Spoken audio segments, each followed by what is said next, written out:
बघा रे मुलांना, काय प्रोसेस करायची आपल्याला. टॉपिकचं नाव आहे permutation and combinations, right. First point आहे फॅक्टोरियल. आता बेसिकली याच्यावरचे क्वेश्चन डायरेक्टली विचारले जात नाहीत, पण हे कॅल्क्युलेशनसाठी गरजेचं आहे. काय काय गरजेचं आहे बघा याच्यामध्ये. जसं आता झिरो फॅक्टर डिस्कस केलं आपण, राईट. बघा, झिरो फॅक्टरची व्हॅल्यू 1 असते. 1 फॅक्टर असेल तर याची व्हॅल्यू 1च घ्यायची. 2 फॅक्टरची व्हॅल्यू 2 इंटू 1 असतो, म्हणजे 2 येणार. 3 फॅक्टरची व्हॅल्यू 3 इंटू 2 इंटू 1 म्हणजे 6 येणार. 4 फॅक्टरची व्हॅल्यू 4 इंटू 3 इंटू 2 इंटू 1 24 आले मुलांना. 5 फॅक्टरची व्हॅल्यू आहे 5 इंटू 4 3 2 इंटू 1. याला तुम्ही लिहू शकता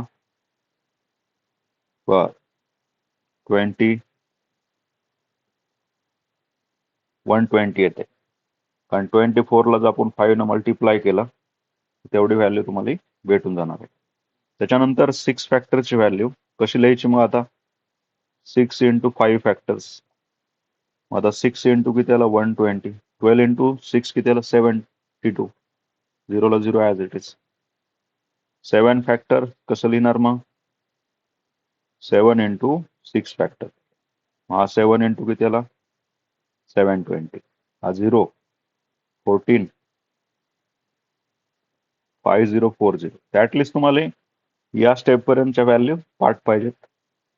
8 फॅक्टर काढायचं, 8 इंटू 7 फॅक्टर करू शकता.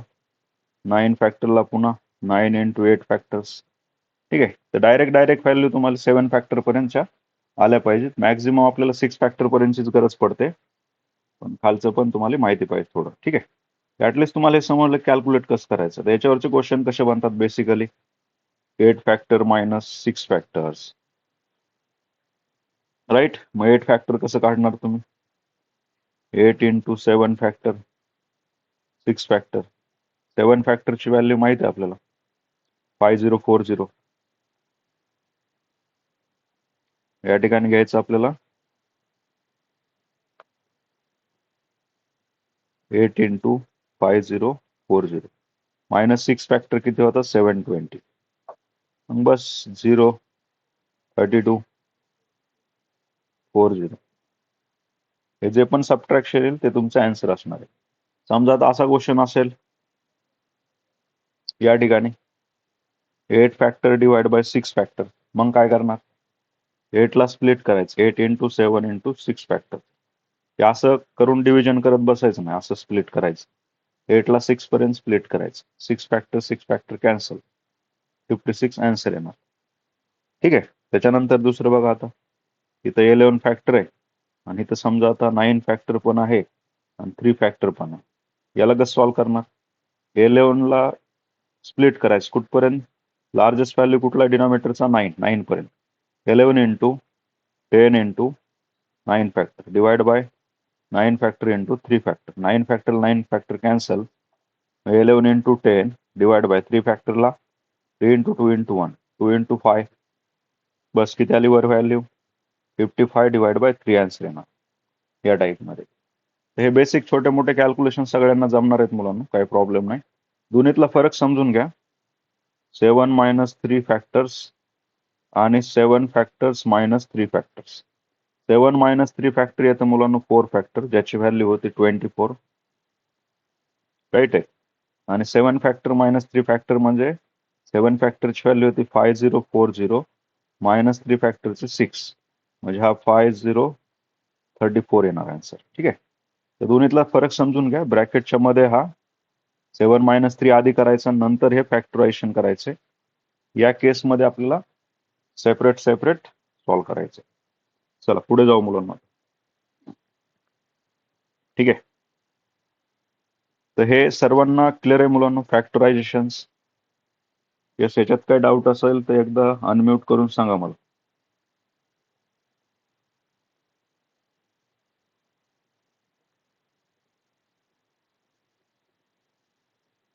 करा, अनम्यूट करा.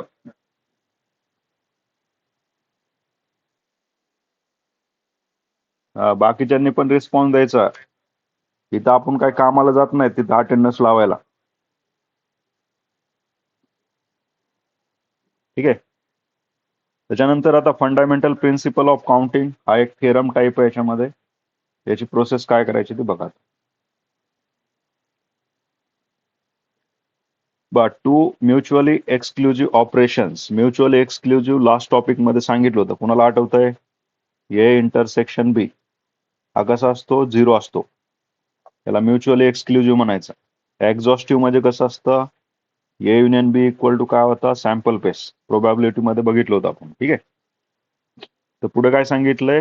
Mutual exclusive operations can occur in M ways and n ways respectively. The number of way in which either can be occur is m plus n way. ठीक आहे. त्याच्यानंतर multiplication principal म्हणजे एक operation M वे न arrange झालंय, दुसरं N वे न arrange केलंय. तर दोघाला कंबाईन केलं तर नंबर ऑफ ऑपरेशन कसे बनणार तुमचे? एम प्लस एन बनणार आहे असं दिलंय त्याच्यामध्ये. ऍडिशन मध्ये समजतं ना? Two mutual exclusive operation. Exclusive म्हणजे ए सेट मध्ये अल्फाबेटिकल आहेत आणि बी सेट मध्ये न्यूमरिकल आहेत. 1 2 3 4 इथं आहेत. मग हे ऑपरेशन समजा 3 वेज अरेंज झालंय किंवा नंबर 3 टाइम्स रिपीट होतात, हे 2 टाइम्स रिपीट होतात, तर नंबर ऑफ कॉम्बिनेशन किती घ्यायचं तुमचं? 5 टाइम्स हे कॉम्बिनेशन बनणार आहे मुलांना. ऍडिशन प्रिन्सिपल मध्ये सांगितलंय की 2 वेगवेगळे ऑपरेशन असतील आणि त्यांचा रिझल्ट ऑपरेशन कसं करायचं? आपल्याला ऍड करायचं. बस एवढं लक्षात ठेवा. तर मल्टिप्लिकेशन मध्ये मल्टिप्लाय करायचे. One operation can be perform in M ways and the another operation can be perform N ways. आणि डिफरंट वे म्हणलं बरं का, वेगवेगळे. Then two operations taken together can be perform M into N ways. ठीक आहे. या ठिकाणी 2 वेगवेगळे ऑपरेशन्स आहेत. एक एम वे न काय करतोय? परफॉर्म करतोय आणि दुसरा कसा करतोय? एन वे न परफॉर्म करतोय. मग त्यांचा रिझल्टंट काय घ्यायचा? एम इन टू एन घ्यायचा.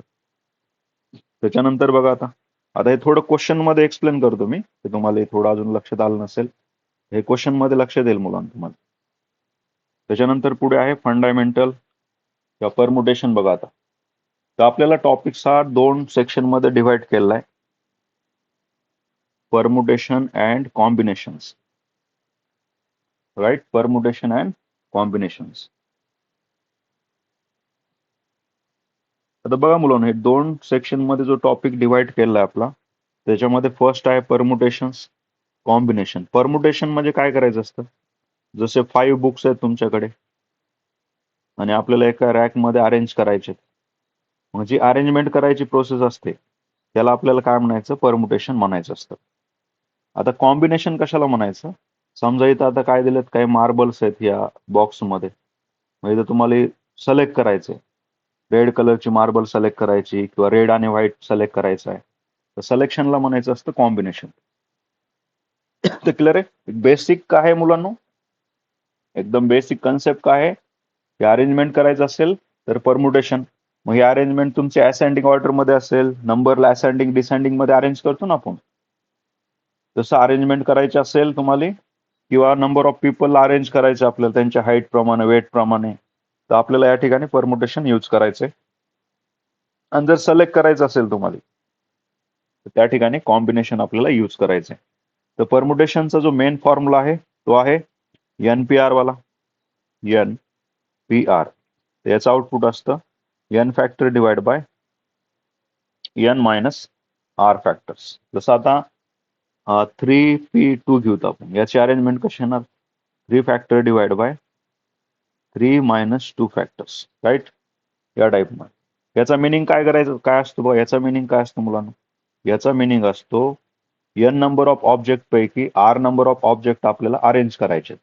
समजा आपल्याकडे 10 मार्बल आहेत आणि त्याच्यापैकी 4 मार्बल आपल्याला अरेंज करायचे, तर मग आपल्याला नंबर ऑफ कॉम्बिनेशन कसं येईल किंवा नंबर ऑफ अरेंजमेंट कशी भेटेल आपल्याला? ती कशी येणार तुमची? 10 factor divide bye 10 minus 4 factors. हा 10 ला लिहिणार तुम्ही 10 into 9 into 8 into 7 into 6 factor. का बरं? खाली आपल्याला 10 मायनस 4 किती भेटणार आहे? 6 फॅक्टर. हा 6 फॅक्टरला 6 फॅक्टर कॅन्सल होईल. आन्सर येईल मुलांना आपलं 720 नंबर ऑफ वेज. तर ती अरेंजमेंट कशी होणार तुमची 720 वेज होणार आहे. म्हणजे 720 नंबरचं कॉम्बिनेशन त्या ठिकाणी तुम्हाला भेटून जाईल मुलांना. क्लिअर इथपर्यंत? याला म्हणायचं परमुटेशन. काय फॉर्म्युला आहे? NPR, n factor divide by n minus R factors. तर तेच या ठिकाणी दिलंय, त्याच्या काही प्रॉपर्टी पण दिल्यात. ते बघा, पहिला फॉर्म्युला मुलांना NPRचा n factor divide by n minus R. आणि आर ची व्हॅल्यू कधी पण होल नंबर घ्यायची, हे विसरू नका. 0 to n च्या मध्ये काय असणार आहे तुमचा? आर असणार आहे. 0 to म्हणजे कमीत कमी 0 आली पाहिजे, आणि या ठिकाणी जास्तीत जास्त कुणापर्यंत आली पाहिजे? जो पण वरचा इलेमेंट आहे. जसं इथं मी 10C10 घेऊ शकतो, 10C0 घेऊ शकतो. ठीक आहे. पण असं कधीच नाही घेणार मी 10C11, हा खालचा नंबर कधीच होणार नाही. असं होईल का रे 10 स्टुडंट पैकी 11 स्टुडंट सिलेक्ट करा? होणारच नाही ना. 10 पैकी एक पण सिलेक्ट नाही होऊ शकत. समजा तुम्ही कॅम्पसला गेले, समजा 10 मुलं कन्सिडर करा, 10 पैकी 10 सिलेक्ट होऊ शकतात. 9, 8, 7, 6, 5, 4 एक पण सिलेक्ट होतो, किंवा एक पण होऊ शकत नाही. जसं आता गुगल असेल, फेसबुक असेल, ठीक आहे, मायक्रोसॉफ्टवाले असतील, हे काय करतात? कुठल्याही कंपनीमध्ये जाणार किंवा कॉलेजला जातात, त्यांची पॉलिसी असते की त्यांच्या क्रायटेरियामध्ये जर स्टुडंट बसत असेल तरच सिलेक्ट करायचा, नाहीतर सिलेक्ट करायचा नाही. ते ब्लँक येतील पण कुणालाही घेणार नाही. आता दुसरे असतात, आता TCS असेल, महिंद्रा असेल, ठीक आहे, किंवा अजून इन्फोसिस असेल, ह्या मोठमोठ्या कंपन्यात ऐकलं असेल तुम्ही. टाटा एक, टाटा म्हणजेच TCS, टाटा कन्सल्टंट सर्व्हिस म्हणून बघा. ठीक आहे. मग हे काय करतात? ह्यांना टार्गेट दिलं असतं, कमीत कमी 30 मुलं घेऊन जायचे. मग हे कुठले पण 30 घेऊन जाणार सुरुवातीचे, असं राहतं. पण हे मोठे जे असतात, मायक्रोसॉफ्ट वगैरे, हे यांचे पॉलिसी असते की आम्ही तुमच्या कॉलेजला येऊ, पण आमच्या क्रायटेरियामध्ये मुलगा भेटला तरच घेऊन जाऊ. मग त्यांच्या क्रायटेरियामध्ये 10 मुलं भेटली, 10 पैकी 10ची 10 सिलेक्ट करतील ते. 5 भेटले तर 5 सिलेक्ट करतील, एक पण नाही तर एक पण नाही, 0 सिलेक्ट करतील. त्या टाईपमध्ये. तसं आपल्याला n ची व्हॅल्यू कशी असते मुलांना? 0 आणि r ची व्हॅल्यू कशी असते? 0 आणि n च्या मध्ये. चला पुढे जाऊ मुलांना आपण इथं. ठीक आहे. तर परमुटेशन मध्ये समजलं. अरेंजमेंट करायला काय म्हणायचं? परमुटेशन. सिलेक्ट करायला काय म्हणायचं? कॉम्बिनेशन्स. ठीक आहे. The number of permutation of n different object take r at a time, then repetition of object in permutation is allowed is n to the power r. तर हे थोडं साईडला ठेवतो आपण. ठीक आहे. तर बेसिकली हे जे आहे ते ह्या फॉर्म्युलाने पण कॅल्क्युलेट करू शकता तुम्ही, n factor divide by n minus R factors, अशा टाईपमध्ये. When repetition of object in a permutation is allowed. Repetition allowed म्हणजे इथं समजा घेतलं राम,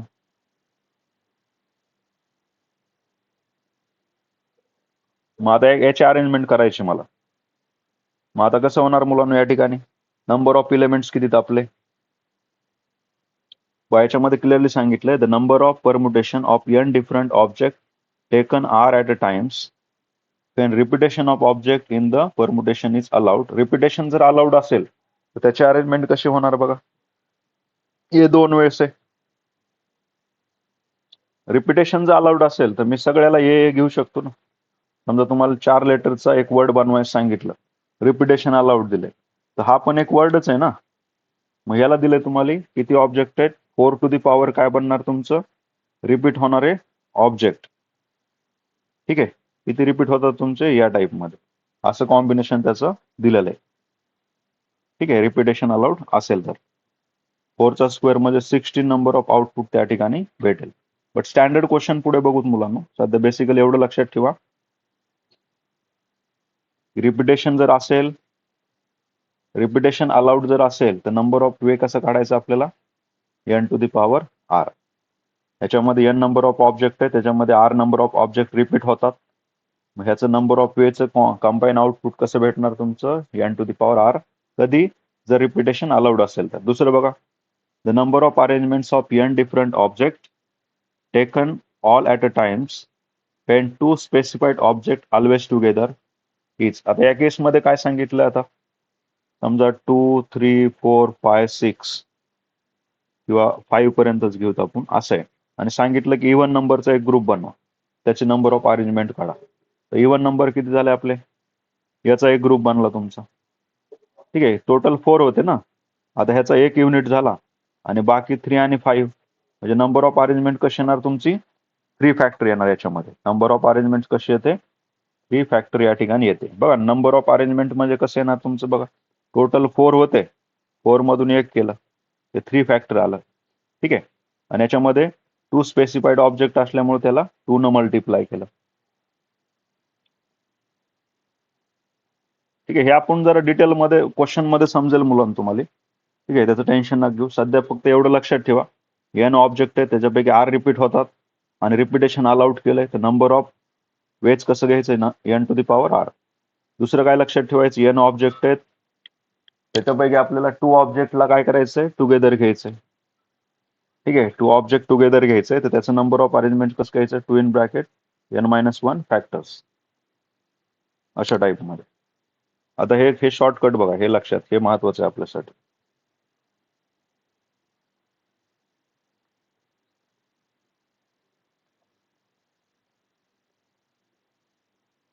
पहिलं बघा सेम सेम असेल तर काय घ्यायचं एन फॅक्टर. जसं इथं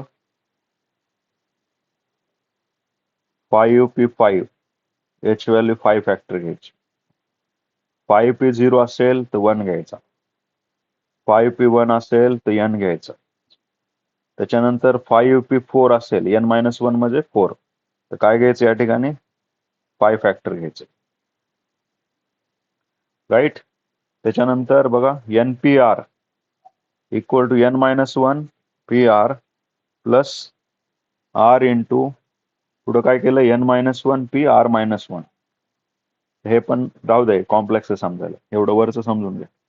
याचीच गरज आहे आपल्याला. काय काय लक्षात ठेवायचं बघा 0 असेल तर आपल्याला 1 आला पाहिजे. 1 असेल तर n आला पाहिजे. सेम सेम असेल तर n फॅक्टर घ्यायचा आहे आणि 1 न कमी असेल तरी n फॅक्टर. चला इकडे सांगा आता n p0 असेल तर 1 n p1 असेल तर n pn असेल तर n फॅक्टर आणि np n-1 असेल तर काय घ्यायचं n फॅक्टर. हे लक्षात ठेवा. चला अजून तुम्ही सांगा बरं आता हे जर लक्षात असेल तर आपल्याला काय येणार मग या ठिकाणी 10p0 घेतलं तर काय येतं सांगा. 10p1 घेतलं तर काय येणार सांगा उत्तर द्या पटपट.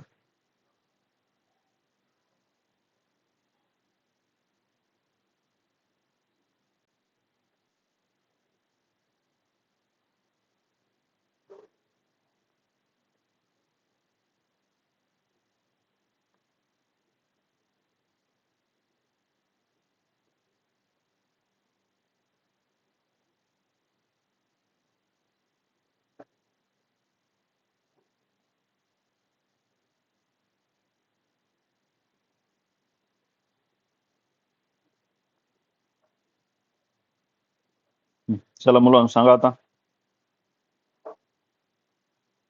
10p0 ची व्हॅल्यू 1 10p1 ची व्हॅल्यू 10 आणि 10p9 ची व्हॅल्यू पण काय ते 10 फॅक्टर किंवा 10p10 असेल तरी काय घ्यायचं 10 फॅक्टर घ्यायचं अशा टाईप मध्ये. करेक्ट आहे. हे आपल्याला व्हॅल्यू या ठिकाणी भेटतात. चला पुढे जाऊ. समजलं का रे.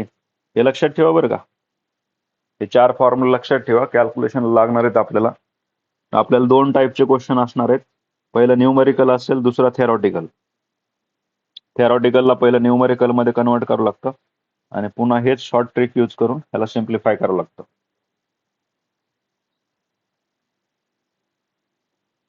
चला आता बघा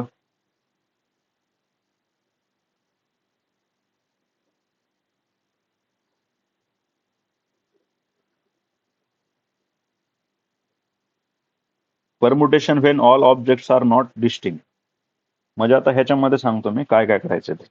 number of permutation of N object where P are of one kind Q are of other kind आणि आर ऑफ आर थर्ड. या ठिकाणी थर्ड काइंड ऑफ दिलेलं आहे अँड द रेस्ट. हे तुम्हाला शॉर्ट मध्ये सांगतो की आपल्याकडे असा एक समजा क्वेश्चन आहे. काही लिहितो मी आता बघा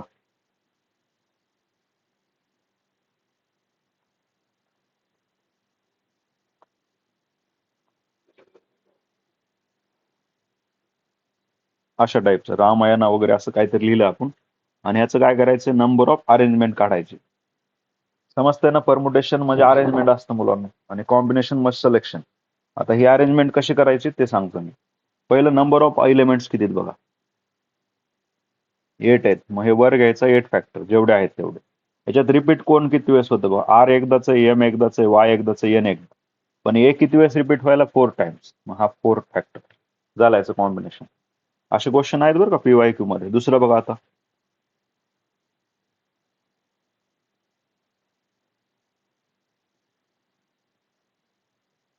रामलीला लिहिला आपण. याच्यामध्ये बघा आता एम किती वेळेस रिपीट होतोय, 2 टाइम्स रिपीट होतोय. एल पण 2 टाइम्स होतोय. मग याच्यामध्ये नंबर ऑफ एलिमेंट्स किती पहिले बघा 7 आहेत. हा 7 फॅक्टर आला.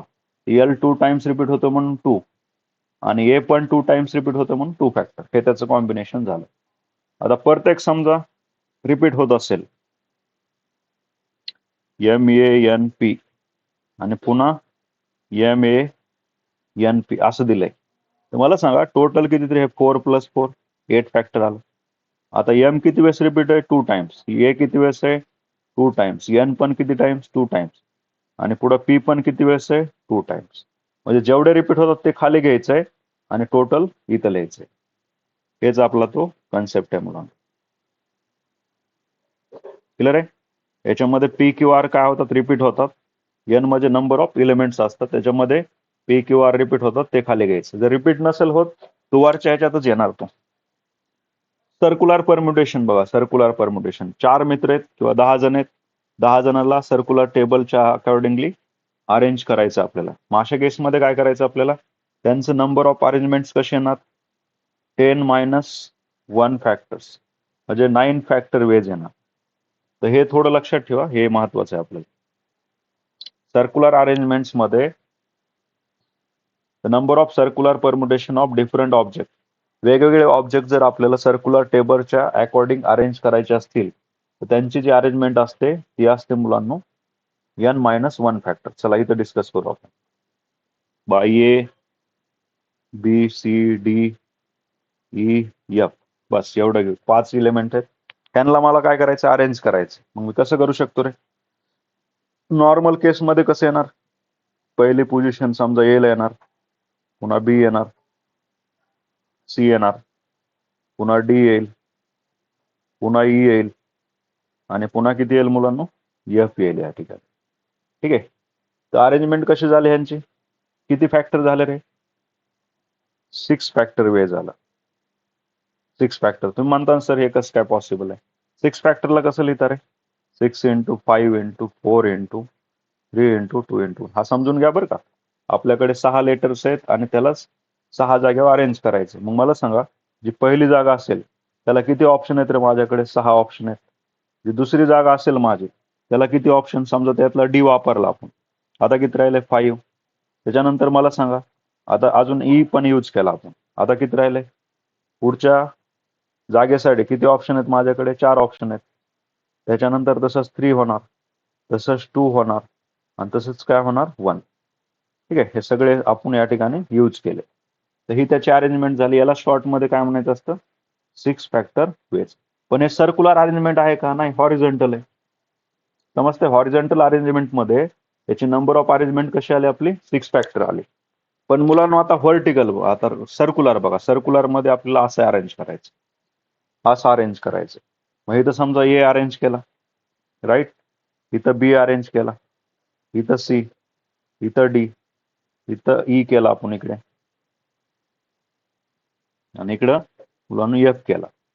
तर नंबर ऑफ अरेंजमेंट्स किती घ्यायची या ठिकाणी N-1 फॅक्टर्स घ्यायचे असते. म्हणजे किती येणार इथं 6 - 1 इज 5 फॅक्टर आले पाहिजे बघा. ठीक आहे. तर ह्याची नंबर ऑफ अरेंजमेंट कशी येते 5 फॅक्टर घ्यायची असते बघा. कारण या ठिकाणी बघा इथं ए बी, याच्यामध्ये एक गॅप आहे, याच्यामध्ये पण एक गॅप आहे, याच्यामध्ये एक गॅप आहे, याच्यामध्ये एक गॅप आहे, इथं पण एक गॅप आहे. तर यांची जी अरेंजमेंट्स येणार मुलांना, तसं या ठिकाणी जर गॅप पकडले आपण तर याच्यामध्ये बघा इकडे एक शिल्लक राहतो, इकडे एक शिल्लक राहतो, मध्ये पण गॅप शिल्लक राहतात. असे याचे किती गॅप बनतात 1 2 3 4 5 6 7. ठीक आहे. पण याच्यामध्ये कसं एक कमी बनतो का, कारण एक कंबाईन येतं दोन्हीच्या मध्ये. 6 गॅप या ठिकाणी बनत असतात. आणि ह्यांची नंबर ऑफ अरेंजमेंट कशी घ्यायची आपल्याला, n-1 फॅक्टर वेज येते. म्हणजे किती येणार इथं, 5 factor way number of arrangements त्या ठिकाणी भेटून जाते मुलांना. ऍटलिस्ट हे समजलंय का तुम्हाला. सर्क्युलरचं बघू आपण, अजून 1-2 एक्झाम्पल घेतो मी, की आपल्याला कुठल्याही नंबरला हॉरिझॉन्टल अरेंज करायचं असेल तर आपल्याला असं या टाईपमध्ये अरेंज करू शकतो आपण. ठीक आहे, अजून बघू आपण या ठिकाणी. थोडं डायरेक्ट लक्षात ठेवा थोडं, कारण एक्झाम्पल आपण माझ्या मनानं एक्झाम्पल घेण्यापेक्षा तर आपण डायरेक्ट PYQ चे एक्झाम्पल घेऊ. मग तिथं थोडं स्टँडर्ड क्वेश्चन असतील आणि थोडं कन्फ्युजन कमी होईल. आणि हा परम्युटेशन थेरॉटिकल टॉपिक आहे आणि मी मनानं एक्झाम्पल घेतले तर काही मुलांना समजेल, काहीला कन्फ्यूज होईल.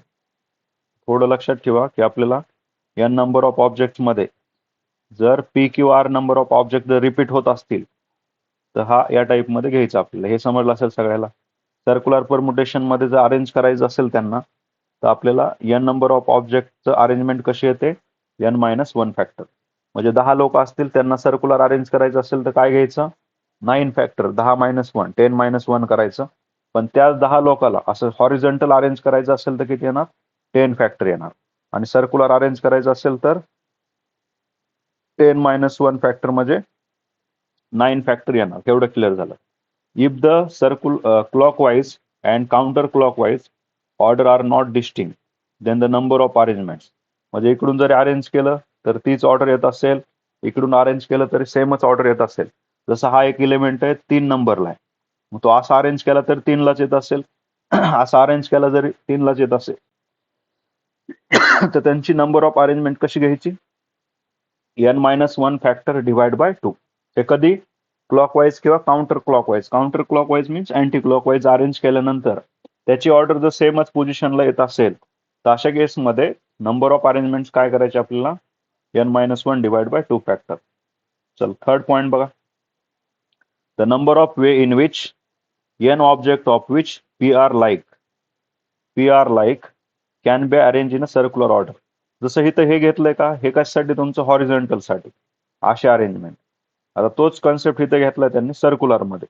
तोच कन्सेप्ट सर्क्युलर मध्ये असेल, n नंबर ऑफ ऑब्जेक्ट जर आपल्याला सर्क्युलर अरेंज करायचे असतील आणि त्याच्यामधले P नंबर ऑफ ऑब्जेक्ट कसे असतील, आयडेंटिकल असतील, तर त्याची अरेंजमेंट कशी, अलाइक मध्ये समजतं का, सेम आयडेंटिकल. त्याची अरेंजमेंट कशी घ्यायची मग, n-1 factor divide bye P factor या टाईप मध्ये. साईज पण क्लिअर आहे मुलांना.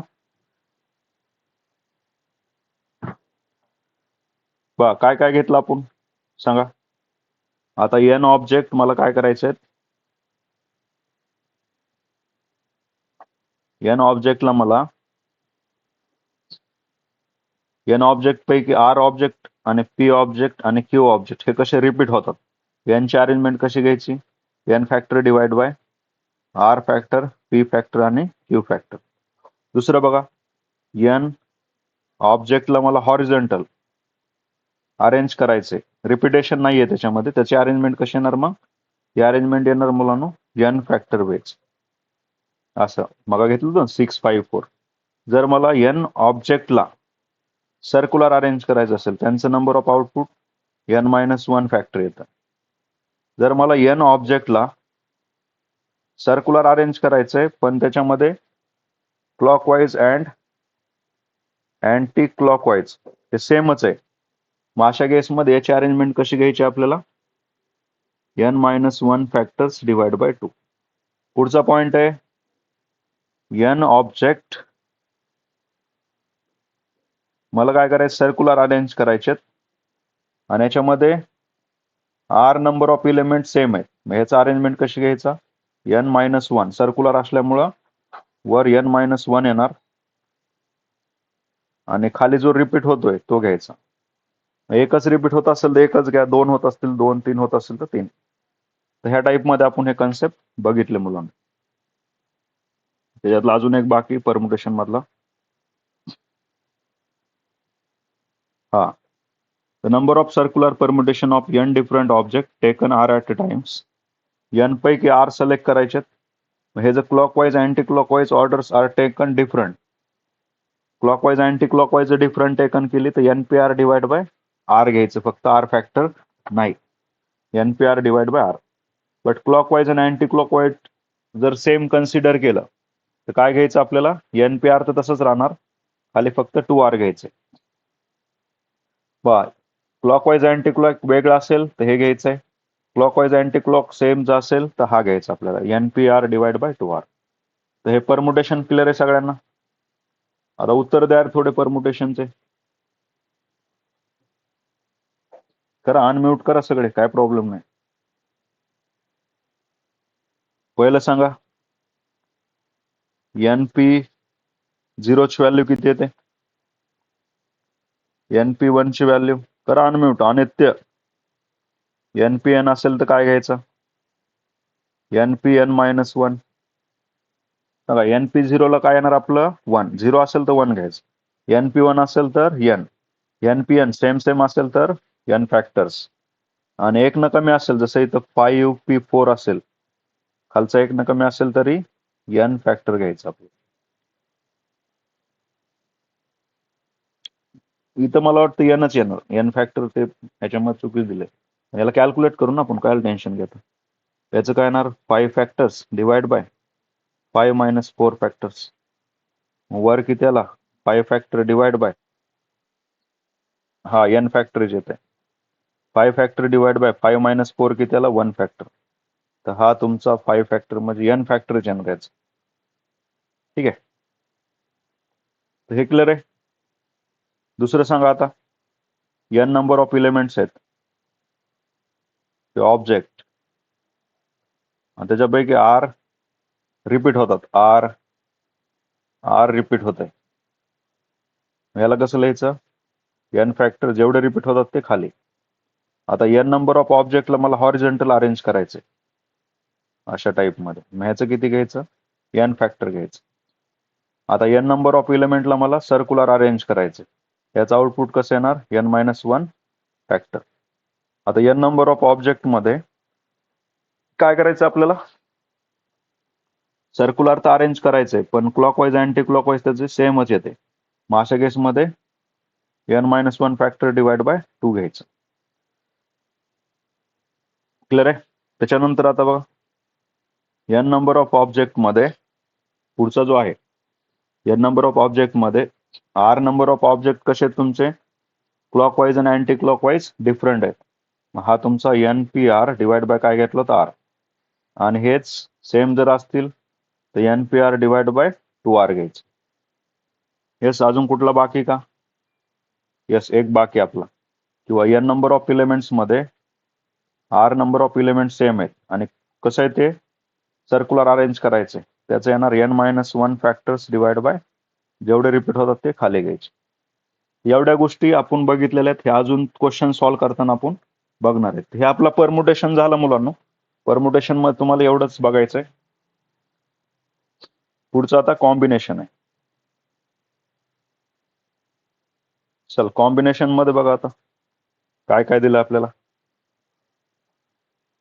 The number of combination of n different objects taken R at a times is denoted by. हा त्याचा बेसिक फॉर्म्युला जो आहे मुलांनो, तो आहे या टाइप मध्ये,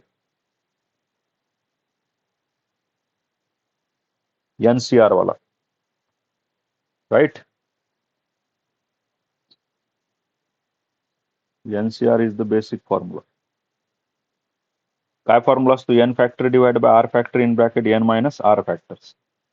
राईट? या टाइप मध्ये n फॅक्टर डिवाइड बाय, आता बाहेर r आहे बरं का, बघा नव्हतं, n-r फॅक्टर्स. म्हणजे कुणी जर असं दिलं 10C8, आता इथं C असतं, P नसतो. कॉम्बिनेशनला काय यूज करतो आपण? C यूज करतो. करेक्ट आहे? सगळ्यांनी हॉरिझॉन्टल करून स्क्रीन बघा जा, म्हणजे फुल स्क्रीन भेटेल तुम्हाला, सगळ्या गोष्टी क्लिअर होतील. 10C8 ला कसं लिहिणार? 10 factors divide bye 8 factors in bracket 10 minus 8 factors. 10 फॅक्टरला 10 into 9 into 8 factors. खाली किती आला? 8 फॅक्टर इंटू 10 मायनस 8 किती आला? 2 फॅक्टर्स. मग आता 8 फॅक्टरला 8 फॅक्टर कॅन्सल. 10 into 9 into 2. 2 ने याला डिवाइड केलं 5 आलं. याली व्हॅल्यू 45 आली व्हॅल्यू. राईट. तर हा बेसिक फॉर्म्युला आहे. याच्यामध्ये पण लक्षात ठेवायचं आहे, 0 असेल तर 1 येणार किंवा सेम असेल तरी 1 घ्यायचं. इथं 1 असेल तर n घ्यायचं आहे आणि NCR किंवा NCR n मायनस आर हे जे असेल दोन्ही सेम असतं बघा. म्हणजे 10C5 आणि 10C5 मायनस 5 दोन्ही सेम झालं इथं. ठीक आहे. 10C5 या ठिकाणी 10C दुसरा नंबर घेऊ आपण. इथं काय करू? 4 घेऊ, म्हणजे क्लॅरिटी भेटेल तुम्हाला या ठिकाणी. 10C4 इक्वल टू 10C6 या दोन्हीची व्हॅल्यू सेम असते. 10C4 आणि 10C6 ची व्हॅल्यू कशी तुमची? सेम आहे. कारण आपला फॉर्म्युला कशात बघा आता, 0 n 1. 0 ला 1 घ्यायचं, n ला पण 1. NC0 याला 1 येणार. NC1 ला पण काय घ्यायचं? सॉरी, n ला पण काय घ्यायचंय? 1च घ्यायचं. पुढचा आहे आता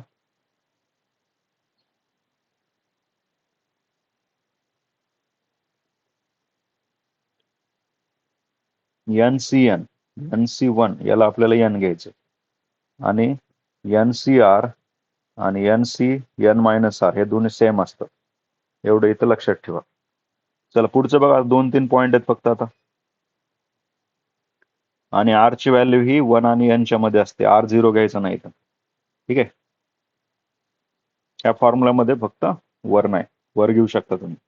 the number of ways of selecting one or more object from n different object is given by the number of ways of selecting one or more object from n different object is 2 to the power n minus 1 हा formula. ठीक आहे. त्याच्यामध्ये काय लक्षात ठेवायचं की आपल्याला 10 object पैकी एक ऑब्जेक्ट जर सिलेक्ट करायचा असेल तर हा कसा बनणार तुमचा? 2 to the power 10 minus 1 म्हणजे 1024 minus 1 1023. त्याचं काय भेटेल? नंबर ऑफ वेज भेटेल, कॉम्बिनेशन भेटेल. हे नंबर भेटतात म्हणजे एवढे काय असतात ते चान्सेस असतात ते नंबर भेटण्याचे. कॉम्बिनेशन तेवढं भेट. पुन्हा NCR हॅज मॅक्झिमम व्हॅल्यू. कधी मॅक्झिमम व्हॅल्यू असेल? जर आर ची व्हॅल्यू n च्या हाफ असेल तर. ठीक आहे. किंवा दुसरं काय मुलांनो, n हा ऑड नंबर असेल, n मायनस 1 डिवाइड बाय 2 किंवा n plus 1 divide by 2. n जर इव्हन असेल तर n बाय 2 घ्यायचंय मॅक्झिमम व्हॅल्यू साठी. ऑड असेल तर n minus 1 divide by 2 he value आपल्याला आर साठी घ्यायची. तर मोस्टली आपले थेरॉटिकल कन्सेप्ट संपलेले आहेत. आता क्वेश्चन घेऊत मुलांना. आता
चल लक्ष द्या.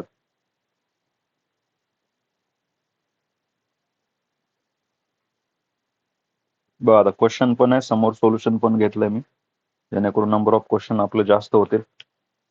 साईडला लिहायला पण जागा ठेवली थोडी. चला बघा मुलांना आता काय प्रोसेस करायची.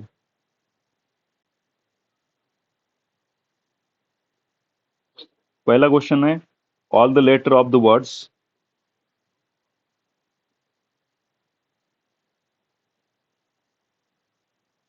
आब्रा का डाबरा दिलाय बघा. Are arrange in the different possible ways. Number of such arrangements in which the vowels are togethers. याच्या मधले वॉवेल्स काय घ्यायचेत आपल्याला, टुगेदर्स या ठिकाणी घ्यायचेत मुलांना. आता त्याच्यामध्ये वॉवेल्स कुठले आहेत बघा, इथे जो ऑब्झर्व केलं आपण, ए ई आय ओ यू असतं ना, 1 2 3 4 5 5 आहेत मुलांना. कितीत आपल्याकडे 5 आहे. बी कितीत मुलांना, 2 बी आहे. आणि आर कितीत, 2 आर आहे. सी एक आहे, डी एक आहे. आता सगळ्यात महत्वाचं, आपण जे कन्सेप्ट बघितलेत, जे स्टार्टिंग क्वेश्चन होते लेक्चरला परमुटेशन मध्ये सुरुवातीचे, त्याच्यामध्ये मी सांगितलं होतं जेवढे रिपीट असतील तेवढे खाली घ्यायचे, बरोबर आहे, आणि टोटल नंबर ऑफ वर घ्यायचे. यांचं म्हणणं आहे की जेवढे वॉवेल्स आहेत त्यांचा एक ग्रुप बनवा. मग ह्याचा झाला 1 युनिट, हा झाला आपला 1 युनिट. मग हा 1 प्लस इकडचे बी चे 2, आर चे 2, सी चा 1 आणि डी चा 1, असे टोटल किती झाले बघा, 4 6 7. टोटल किती झाले हे झाले मुलांना 7. वर किती येणार तुमचं, 7 फॅक्टर येणार. आता रिपीट कोण होतं रे, हे तर एकटाच घेतलाय ना, हे रिपीट घ्यायचं आहे खाली आपल्याला, ए वाला नाही घ्यायचं आपल्याला, कारण ह्याचा एकच युनिट कन्सिडर केलाय. पण बी बघा 2 वेळेस आहे म्हणून इथं 2 घेतला. आर पण 2 टाइम्स आहे म्हणून 2 घेतला. सी आणि डी एक एक वेळेस आहे, ते घ्यायची गरज नाहीये. मग बस याची अरेंजमेंट पुन्हा कशी करायची, 7 फॅक्टरला 7 into 6 into 5 into 4 into 3 into 2 factor असतं. खाली पण किती आलंय, 2 इंटू 2 फॅक्टर. 2 फॅक्टरला 2 factor cancel. 2 न कुणाला डिवाइड केलं इथं, आता 6 ला डिवाइड केलं, 3 आली व्हॅल्यू.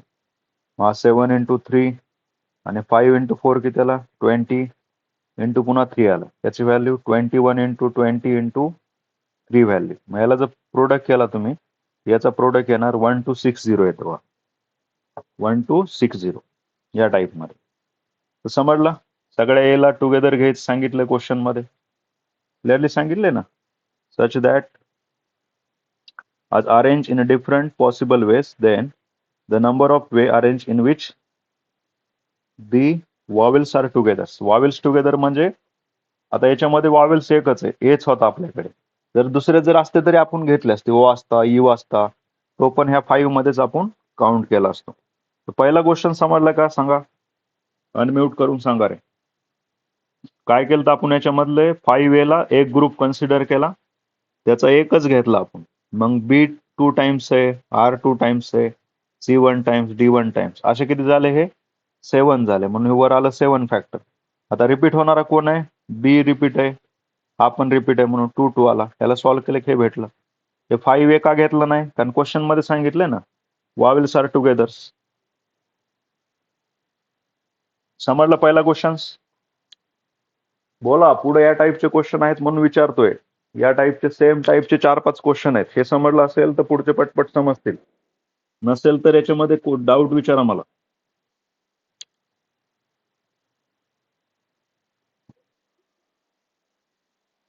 ठीक आहे, चला पुढे जाऊ आपण आता. सेकंड क्वेश्चन आहे, the number of way in which 8 different pearls can be arrange to form a necklace. हे मने टाईप मध्ये राहतं बघा, ठीक आहे. तर किती 8 डिफरंट पेअर्स अरेंज केले तिथं, त्याचं नंबर ऑफ वे काढायचं. मग त्यांची अरेंजमेंट कशी असणार आहे, समजा ते ह्याचं नाव जर ABCD असेल, असे आपल्याला किती असतील 8, तर ते कसं बनणार तुमचं कॉम्बिनेशन, ABCD बनेल, पुन्हा ADC बनेल, बी बनेल इकडं. तर असे किती नंबर ऑफ अरेंजमेंट्स बनू शकतात, वेगवेगळे कॉम्बिनेशन, ते आपल्याला त्यांनी विचारलेलं आहे. तर याचं डायरेक्टली सांगितलं होतं मी, कारण आता नेकलेस बनवायचं आपल्याला, ठीक आहे. मग अशा केसमध्ये काय करायचं ट्रिक, आता नेकलेस कसं असतं रे, येत असतं सर्क्युलर अरेंजमेंट्स. आणि ते जर आपण नेकलेस या टाईपमध्ये बनवलं तर इकडचे मने ऑलमोस्ट कसे असतात, सेम सेम असतात ना. त्याच्यामुळे आपल्याला ते क्लॉकवाईज अँटी क्लॉकवाईज सेम वाला कन्सेप्ट यूज करायचा by the required number of ways. तर सर्क्युलर असल्यामुळे तर हे सगळ्यांना कळेल की 8 - 1 फॅक्टर असणार आहे 7 फॅक्टर. पण तो क्लॉकवाईज आणि अँटी क्लॉकवाईज कसा असतो याच्यामध्ये, are same in case of ring. ठीक आहे का. नेकलेसमध्ये या टाईपचं राहतं, क्लॉकवाईज जर काउंट केलं अँटी क्लॉकवाईज त्यांच्या पोझिशन फिक्स राहणार आहेत. ठीक आहे. असं नाही होत इकडे 6 मनी घ्यायचे इकडे 5 घ्यायचं, असं काय करायचंय का आपल्याला. नाही, हे दोन्हीकडचं कसं असेल, बॅलन्स असेल. ठीक आहे. मग त्याचे arrangements 8 - n - 1 divide by 2 factor वाला कन्सेप्ट. तर 7 फॅक्टर डिवाइड बाय 2 आला. 7 फॅक्टरची व्हॅल्यू 504 होती, डिवाइड बाय 2 केला 2520 आन्सर आला. समजलंय. चला पुढचं बघा, थर्ड नंबर. थर्ड मध्ये काय दिलंय बघा आता. A polygon has diagonal, then the number of side of the polygons. तर पॉलिगॉनला किती डायगोनल्स आहेत मुलांना, 44 डायगोनल्स आहेत. ठीक आहे. पॉलिगॉन मध्ये समजतं ना, ट्रायंगल पण एक पॉलिगॉन असतो, स्क्वेअर पण एक पॉलिगॉन असतो, रेक्टँगल पॉलिगॉन आहे, पेंटॅगॉन पण एक पॉलिगॉन असतो, हे लक्षात ठेवा. मग असे डायगोनल असतात ना, जसं स्क्वेअरला 2च डायगोनल असतात, तसं त्यांनी किती डायगोनल दिलेत आपल्याला, 44 डायगोनल दिले. The number of side of the polygon, मग साइड किती असू शकतात ते काढायचं आपल्याला या ठिकाणी. ऑप्शन मध्ये बघा 11, 12, 10, 13 या टाईप मध्ये. आता इथं काय करायचं आपल्याला, नंबर ऑफ डायगोनल काय घेतलं, n घेतलं आपण. मग आपल्याला प्रत्येक डायगोनल बनवण्यासाठी किती पॉईंटची गरज असते रे, 2 पॉईंटची. मग हा NC2 घेतला.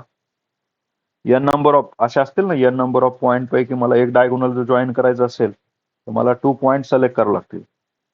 तोच कन्सेप्ट या ठिकाणी घेतलाय, NC2. आणि याच्यामध्ये n काय, साइड घेतलेले आहेत, -n. Number of diagonal of n sided polygon. तर हे डायगोनल आहे, हे साइड्स आहेत.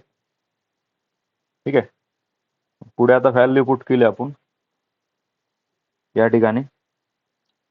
NC2 ला कसं लिहिलं जातं बा, NC2 ला n factors divide by r factors. r मध्ये कोण आहे इथं, 2 आहे, तो घ्यायचा 2 इथं,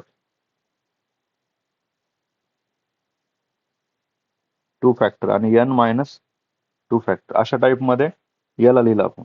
आणि मायनस काय केलाय, मायनस घेतला n. आता बघा याच्या पुढचं सोल्युशन याच्या.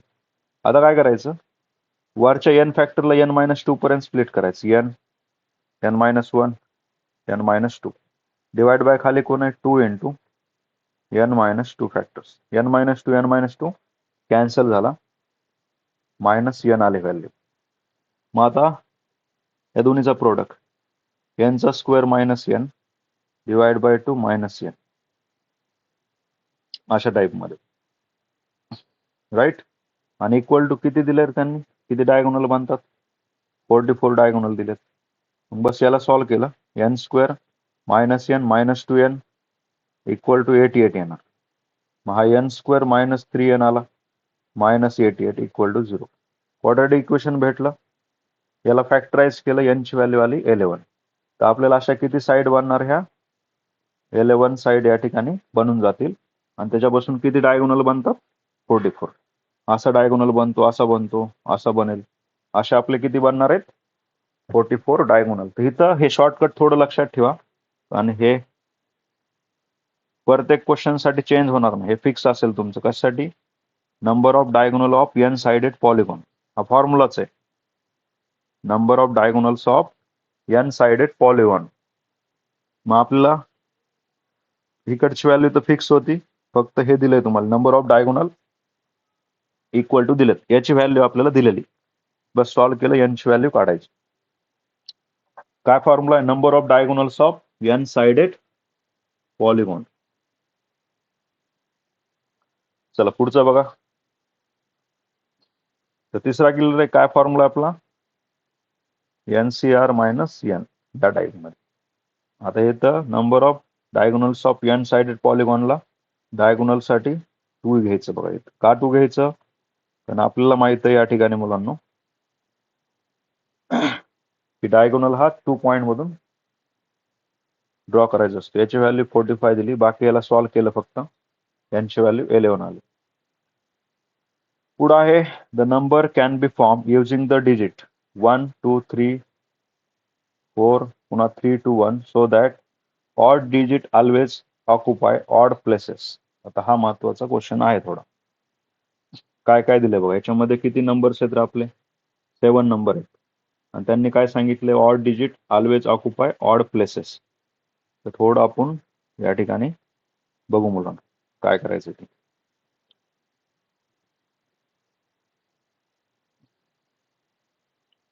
चला हे तर झालं आपलं. याला वर घेतो.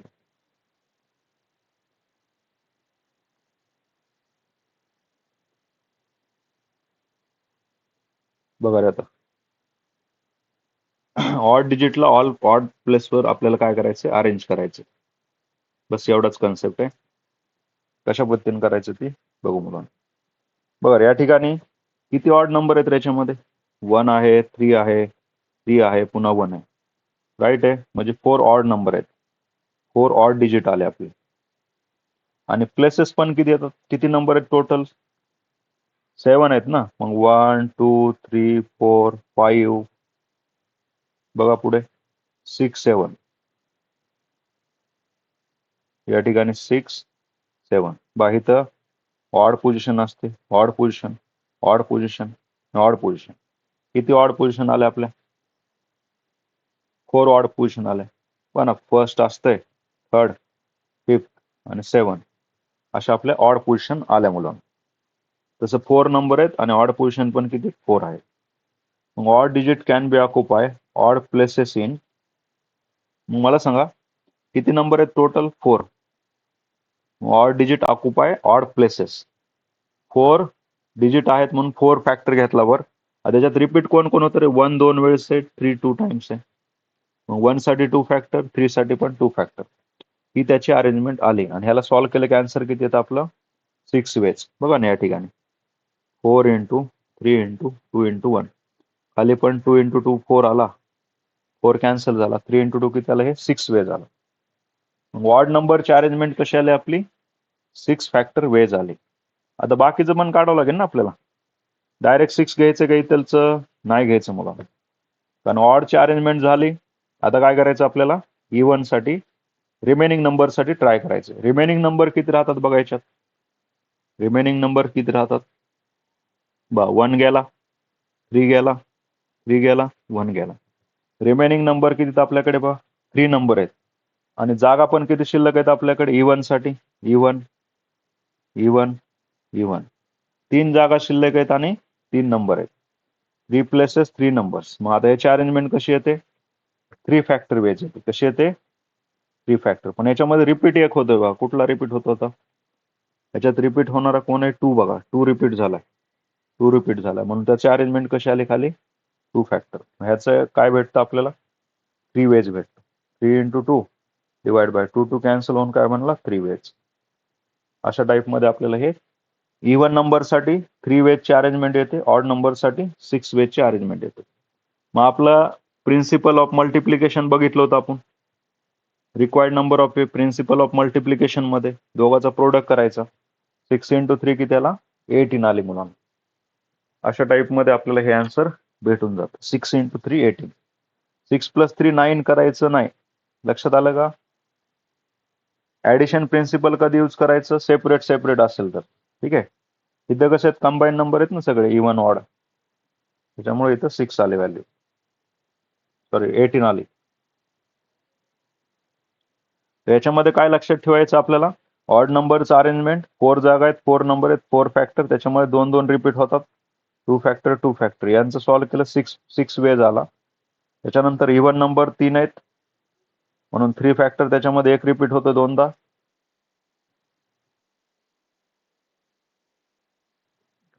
बरं ठीक आहे.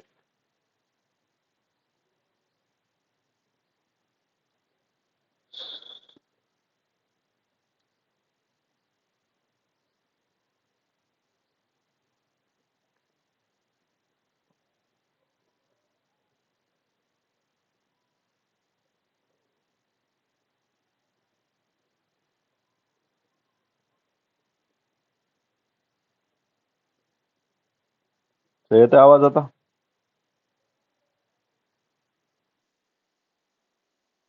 ठीक आहे. 4 पर्यंत क्लिअर आहे. 5th नंबर बघा आता. Question number 5. सॉरी.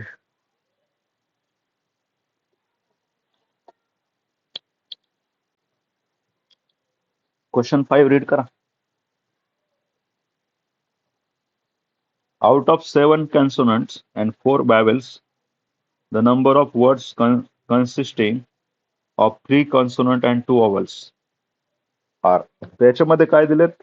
7 कन्सोनंट दिलेत आणि 4 वॉवेल्स दिलेले आहेत. ठीक आहे. तर कन्सोनंट किती सिलेक्ट करायचे? 3 आणि वॉवेल्स किती सिलेक्ट करायचे? 2. बस 7 पैकी 3 सिलेक्ट करायचे, 4 पैकी 2. पहिलं काय दिलेत? 7 पैकी 3 आपल्याला कन्सोनंट सिलेक्ट करायचे, त्यांची अरेंजमेंट 7C3 आली. आणि 4 वॉवेल्स पैकी 2 वॉवेल्स सिलेक्ट करायचे, त्यांची अरेंजमेंट 4C2 आली. करेक्ट आहे इथपर्यंत? आणि आता काय करायचं पुढं? The 3 consonant and 2 vowels can be arranged. त्यांची अरेंजमेंट कशी येणार तुमची? 5P 5 factor veg. हे थोडं साईडला ठेवू. Third condition. पहिलं आपण ह्या 2 कंडिशनचा विचार करू. तर बाह्याचा नंबर, पहिली कंडिशन आणि दुसरी कंडिशनचा नंबर ऑफ वे किती येणार तुमचा? या टाईपमध्ये 7C3. 7 कन्सोनंट पैकी 3 सिलेक्ट केलाय आणि 4 वॉवेल्स पैकी 2 सिलेक्ट केलंय. आता तिसरी कंडिशन काय दिली बघ? तिसरी कंडिशन दिली 3 consonant and 5 vowels can be arrange. आता जे तुम्ही याच्यामधून सिलेक्ट केलेत, फर्स्ट आणि सेकंड कंडिशन मधून जे पण सिलेक्ट केलंय त्यांची पण इंटरनल अरेंजमेंट होणार ना. थोडं याला अजून थोडं डिस्क्रिप्टिव्ह एक क्वेश्चन सांगतो मी, कसं राहतं बघा. आता थोडं क्वेश्चन, जसं आपल्याकडे 3 कन्सोनंट आहेत माझ्याकडे आणि 2 वॉवेल्स आहेत. वॉवेल्स. ठीक आहे. या ठिकाणी फी घेतो मी. आता मला याच्यापैकी 2 सिलेक्ट करायचे, याच्यापैकी 1 सिलेक्ट करायचे. क्वेश्चन थोडं चेंज करतो मी, छोटे नंबर घेतो. ठीक आहे. मग याची अरेंजमेंट कशी आली? 3C2 आली. आणि याची अरेंजमेंट कशी आली? 2C1 आली. म्हणजे मी हे सिलेक्ट केले आता 2 आणि 3. म्हणजे माझ्याकडे काय झालं? कन्सोनंट मध्ये बी झाला, सी झाला, 2 भेटले मला आणि 1 वॉवेल्स ए भेटला. हे तर माझं फिक्स झालं. पुन्हा मी यांची अरेंजमेंट करणार ना. याला BCA लिहू शकतो, ACB लिहू शकतो मी, CBA लिहू शकतो. हे इंटरनल अरेंजमेंट पुन्हा होणार ना. हे किती बनणार तुमचे? 3 फॅक्टर, म्हणजे 6 वे बनणार. असे किती ग्रुप बनणार तुमचे? हे 6 ग्रुप त्या ठिकाणी बनणार. तर पहिलं समजलं. पहिलं हे काढलं आपण, 3 पैकी 2 सिलेक्ट करणे. हे काढलं आपण, 2 पैकी 1 सिलेक्ट करायचं. आणि सिलेक्ट केल्यानंतर हे असंच फिक्स राहणार का? BCAच राहणार आहे का? नाही. कुणी वर्ड मध्ये त्याला CBA घेऊ शकता, BCA घेऊ शकता, ABC घेऊ शकता. अशा टाईपची अरेंजमेंट तुम्हाला त्या ठिकाणी 3 नंबर आहेत म्हणून 3 फॅक्टर बनते. तसं आपल्याकडे या ठिकाणी बघा, हे तुमचं 3 सिलेक्ट करण्यासाठी कॉन्सोनंट, इथं 2 वॅवल सिलेक्ट करण्यासाठी, आणि पुढचं काय दिलंय? 5P5. म्हणजे आपल्याकडे हे 3 आणि 2 किती झाला? 5 कॉन्सोनंट प्लस वॉवेल्स त्यांची इंटरनल अरेंजमेंट. इंटरनल म्हणजे या टाईपमध्ये ती कशी येणार तुमची? 5 फॅक्टर. जसं हे तिन्ही पैकी मी 3 घेतला, 3C3 घेतला. 3 कन्सोनंट आहेत किंवा कंबाईन, हे 3 एलिमेंट आहेत, त्याच्यापैकी 3 सिलेक्ट करायचे, तर ते 3C3 3 फॅक्टर आला. त्या टाईपमध्ये हा 5 फॅक्टर. मग तिन्हीचं प्रोडक्ट करायचं, आन्सर तुम्हाला या ठिकाणी भेटून जाईल मुलांना. क्लिअर आहे? बघा आता समजा दुसरा एक नंबर क्वेश्चन डिस्कस करू आपण.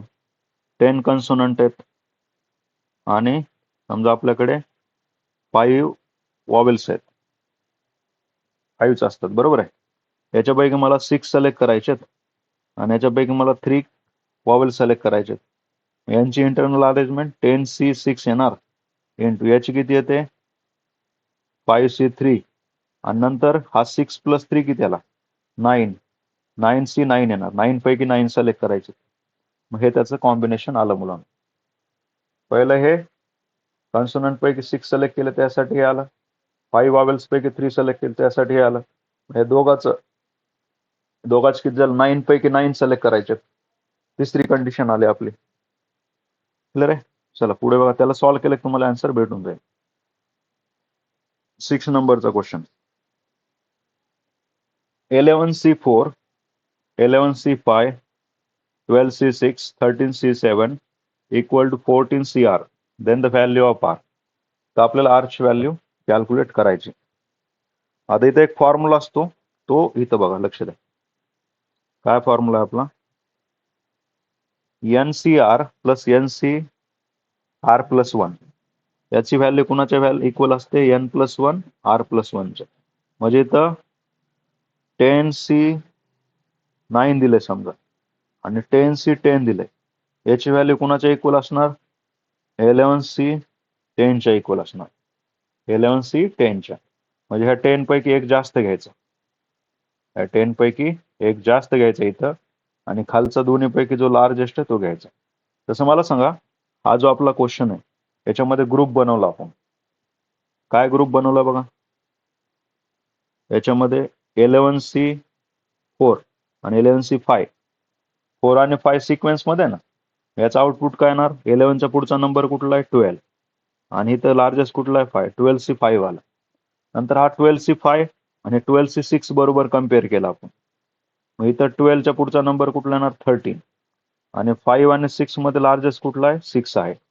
13C6 आला. पुन्हा याच्या बरोबर कम्पेअर केला आपण. 13C7 बरोबर. ठीक आहे. मग बघा बरं या ठिकाणी 13C7 आहे, इकडे 13C6 आहे. 13च्या पुढचा किती येणार? 14 येणार. 13च्या पुढचा किती आला आता? 14 आला. 13च्या पुढचा 14 आला. आणि दोघांपैकी लार्जेस्ट कुठला आहे? 7 आला. दोघाला कम्पेअर केलं, 14 सेम आहे. R इक्वल टू किती येणार आहे? 7 येणार. The value of R is how much? 7. Clear इथपर्यंत? फॉर्म्युला समजलं का? NCR प्लस NCR+1 याची व्हॅल्यू N+1CR+1 हा फॉर्म्युला त्या ठिकाणी यूज करायचा आहे. आणि याच मेथडनं तुम्ही सॉल्व्ह करायचं. तर प्रत्येक जर काढत बसलात बाबा, NCRचा फॉर्म्युला माहित नाही मला आणि मी सॉल्व्ह करत बसतो, तर आन्सर येणार नाही. लक्षात आलं का? खूप म्हणजे 2 पेजेस भरतील तुमचे, 2 ते 2.5, तरी तुम्हाला रिझल्ट भेटण्याचे चान्सेस कमीच असतील. त्यासाठी हा फॉर्म्युला लक्षात ठेवा. NCR+1 equal to N+1CR+1. Group कसा बनवला आपण? या टाईप मध्ये. पहिलं काय घेतलं? 11 याचा एक ग्रुप बनवला. ह्याच्यापासून काय भेटलं आपल्याला? 12C5 बनवला, भेटलं. हा कुणाबरोबर कम्पेअर केला? 12C6 बरोबर. याच्यापासून कुणा किती भेटलं? 13C6 भेटला. त्याचं कुणाबरोबर कम्पेअर करायचंय? 13C7 बरोबर. याच्यापासून काय भेटतं आपल्याला मग? 14C7 equal to 14CR. R equal to काय येणार? 7 येणार. सोपं आहे ना? 21चा क्वेश्चन आहे हा.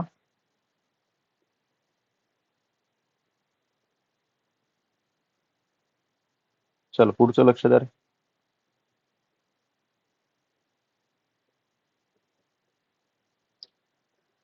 The difference between the maximum value of 6CR and NCR is 16. Then N equal to. The difference between the maximum value of 6CR and NCR is 16.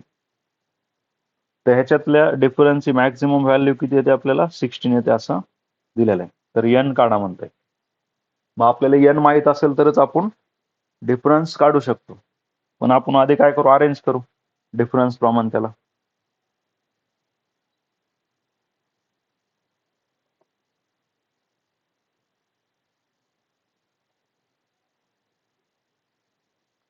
द्या लक्ष द्या रे.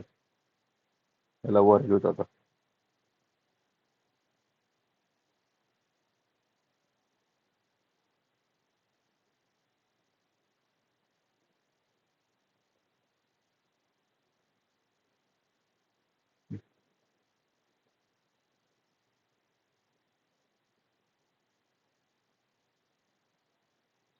चल बघा 7 नंबर बघा रे आता. तर आपल्याला NCR has the maximum value of R equal to N/2. आपण बघितलं होतं ना, N इव्हन आहे का ऑड आहे त्याच्यावर डिसाईड करायचं आपल्याला. इथं कोण आहे तुमचा?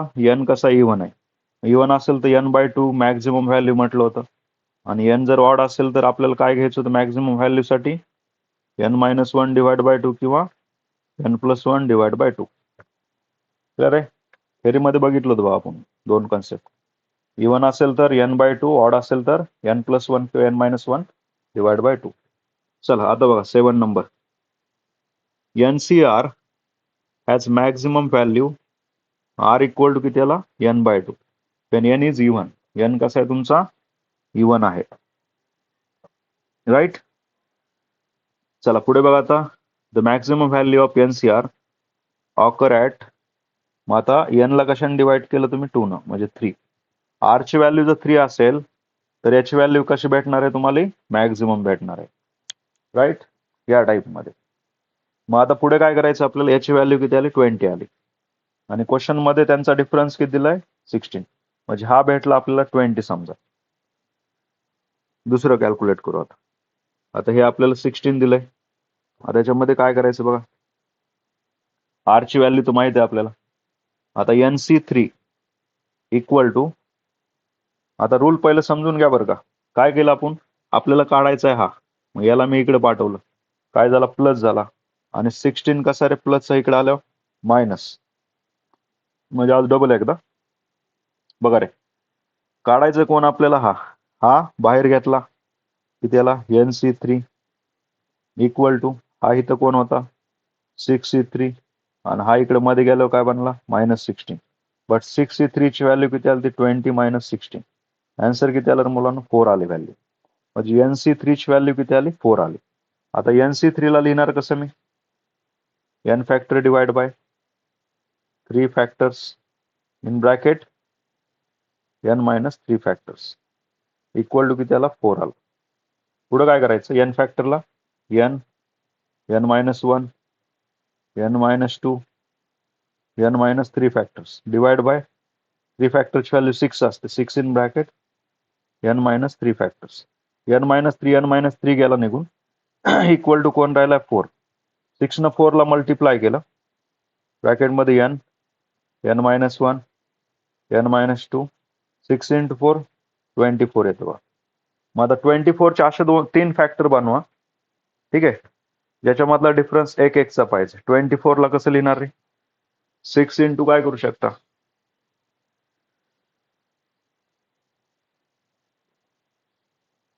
4 × 6 करू शकतो ना. मग ह्याला 4 ला पुन्हा तसंच ठेवू 6 ला स्प्लिट करू 2 × 3 × 4 म्हणजे बघा 4 × 3 × 2. इथं काय होतं तुमचा n एक न कमी होत चाललाय ना. इथं पण एक न कमी होत चाललाय. इकडचा लार्जेस्ट कुठला इकडचा लार्जेस्ट कुठला आहे n ची व्हॅल्यू किती येणार मग 4 येणार. n ची व्हॅल्यू काय भेटणार आपल्याला 4 येते. बघा n ची व्हॅल्यू इथं पण 4 आली. मग आता आपल्याला कॅल्क्युलेट करायचं आहे NC3 4C3 कॅल्क्युलेट करायचं. 4C3 किती आलं आपलं 36. ठीक आहे. n भेटलं मुलांना. ठीक आहे n4 भेटलाय. पुढे साईडला ठेवू त्याला आपण. आता काय करू आपण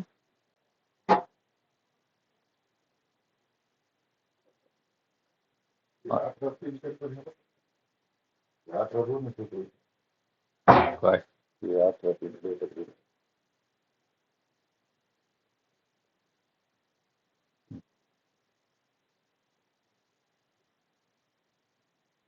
चालेल का. ठीक आहे मुलांना. या ठिकाणी आपल्याला n ची व्हॅल्यू किती भेटली 4 भेटली बघा.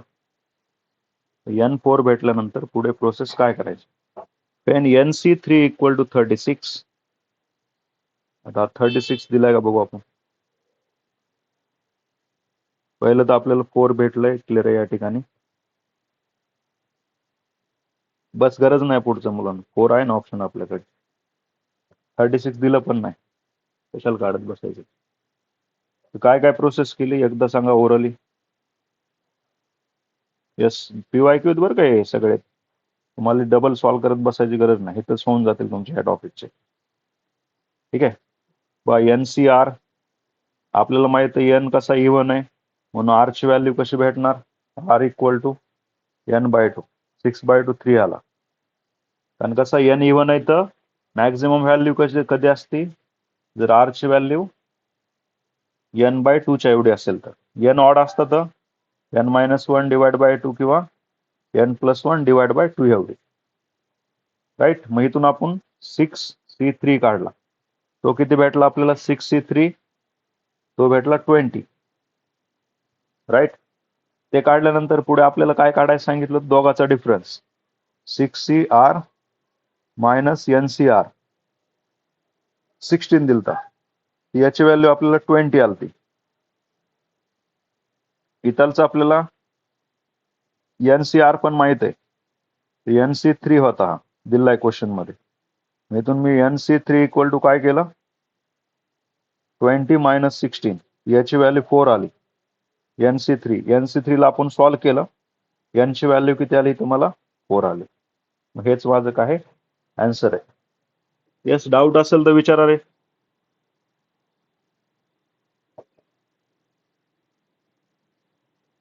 बघ, काय डाऊट असेल तर विचारा मला.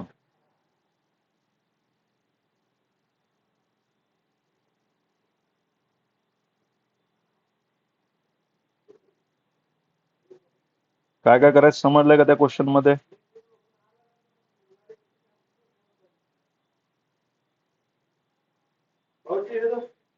हो चालेल.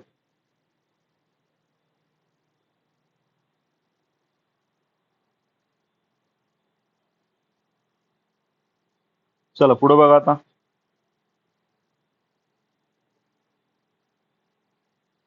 क्वेश्चन नंबर 8 रीड करा. रीड करा question number 8. Question number 8 read करा मुलांनी.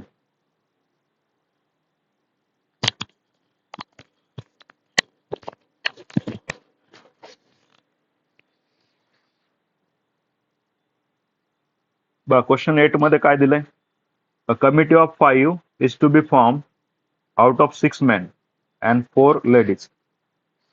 बा 6 men आणि 4 लेडीज पैकी आपल्याला 5 जणांची कमिटी बनवायची. The number of way this can be done when at most 2 ladies are included. At मोस्टचा मिनिंग समजतो का? जास्तीत जास्त त्या कमिटीमध्ये 2 लेडीज पाहिजेत. ठीक आहे.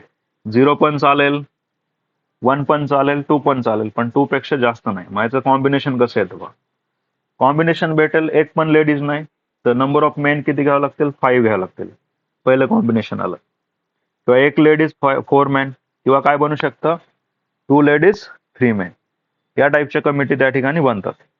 आता या सगळ्याला ऑर म्हटलं की काय करायचं असतं? आपल्याला ऍडिशन घ्यायचं. अँड जर असतं तर आपण प्रोडक्ट घेतला असतो. ठीक आहे. ऑर वाल्या कंडिशन आहेत ना, हे नाही तर ते नाही तर ते, ह्याला ऍड करायचे नंबर ऑफ वेला. मग बस आपल्याला या ठिकाणी किती लेडीज आहेत? 4 लेडीज पैकी 0 सिलेक्ट केल्यात. इथं 6 मेन पैकी 5 मेन सिलेक्ट केले. इथं 4 लेडीज पैकी 1 लेडीज, सॉरी, आणि 6 मेन पैकी 4 मेन. इथं 2 लेडीज 3 मेन. तर हे कॉम्बिनेशन केलंय. बस याला सॉल्व्ह केलं पुढं. सोपं आहे मुलांना, सॉल्व्ह करणं काय डिफिकल्ट नाही. याला करू शकता तुम्ही. जसं इथं बघा 4C0 ची व्हॅल्यू हा तर 1च भेटणार आहे. 6C5 6 पेक्षा 1 न कमी, म्हणजे n घ्यायचं असतं. 4C1 ला 4 घेतला जातो. 4C4 हे कॅल्क्युलेट करावं लागेल. हे कॅल्क्युलेट केलं त्यांनी 15 ला. 4C2 ला पण कॅल्क्युलेट करावं लागेल, 6 येणार. 4C3 20. बस सिम्प्लिफाय केलं, 186 आन्सर आला. तर कंडिशन समजली ना? ऍट मोस्ट 2 लेडीजचा मिनिंग काय आहे तुमचं?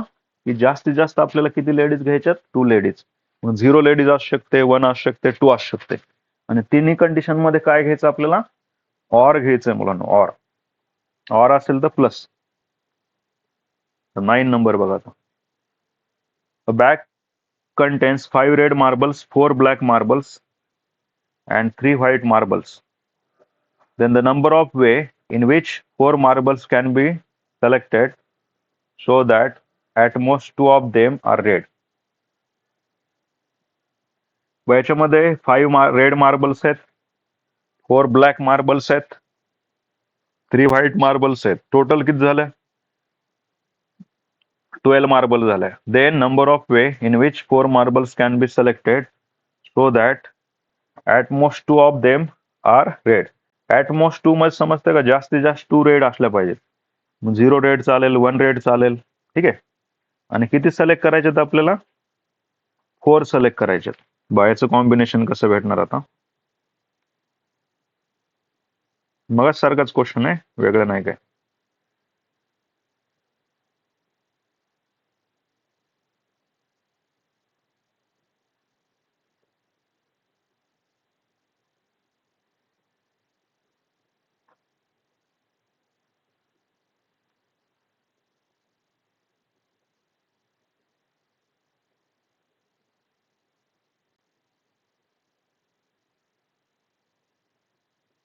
द्या लक्षात.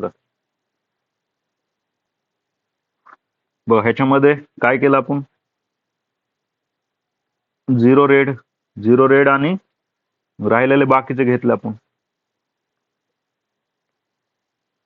झिरो रेड, बाकीचे 7 पैकी 4 सिलेक्ट झाले. कारण आपल्याकडे बघा रेड मार्बल 5 होते, त्याच्यापैकी ॲटमोस्ट 2 सिलेक्ट करायचे. 5 पैकी 0 रेड, तर बाकीच्या 7 पैकी 4 कसे आले तुमचे, नॉन रेड आले. समजा 1 रेड असेल तर 3 नॉन रेड, 2 रेड असेल तर 2 कसे असणार, नॉन रेड. मग सारखंच, मग सगळ्यात ऑर येते तर सॉल्व्ह करून ऍड करायचं. झाला आन्सर. समजला एक क्वेश्चन बघा रे. येस मुलांनो.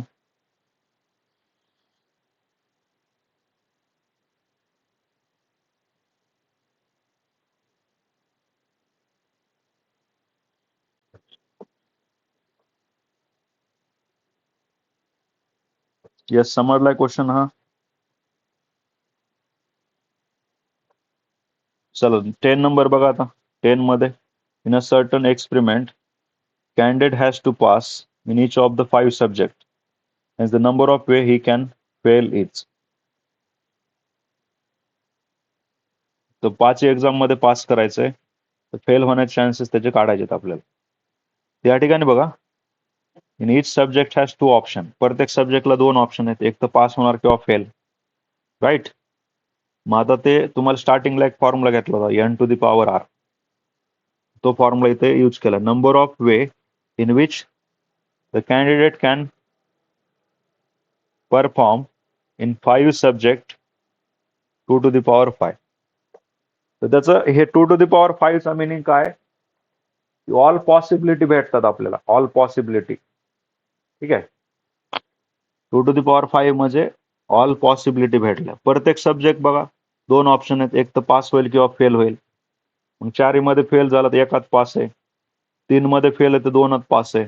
असे कॉम्बिनेशन किती भेटणार, हे 2 टू द पॉवर 5 म्हणजे 32 कॉम्बिनेशन भेटतील आपल्याला. ठीक आहे. पुढे दिलंय, there is only one way. त्याच्यापैकी एक वे असा असेल की सगळ्यामध्ये तो कसा असणार, पास असणार आहे 5 सब्जेक्ट मध्ये. बाकीचे तुमचे 31 जे असतील ते कसे असणार आहेत, कॉम्बिनेशन. कॉम्बिनेशन थोडं समजून घ्या. समजा त्याच्याकडे आता फिजिक्स आहे, केमिस्ट्री, मॅथ आहे, बायो आहे. किती सब्जेक्ट आहेत रे आपले,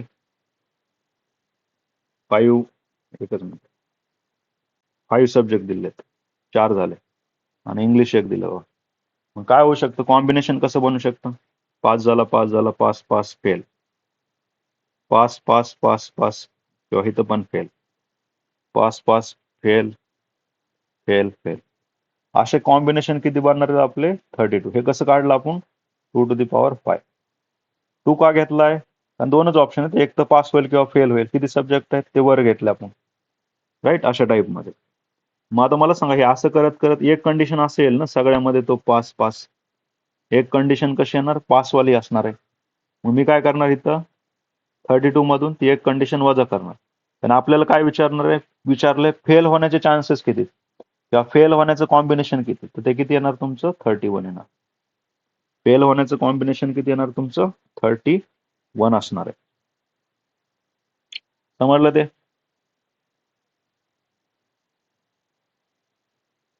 ला इथं लिहिलं बा, 2 टू द पॉवर 5 - 1 म्हणजे 31 असतं. 2 टू द पॉवर 4 म्हणजे 16, 2 टू द पॉवर 5 म्हणजे 32.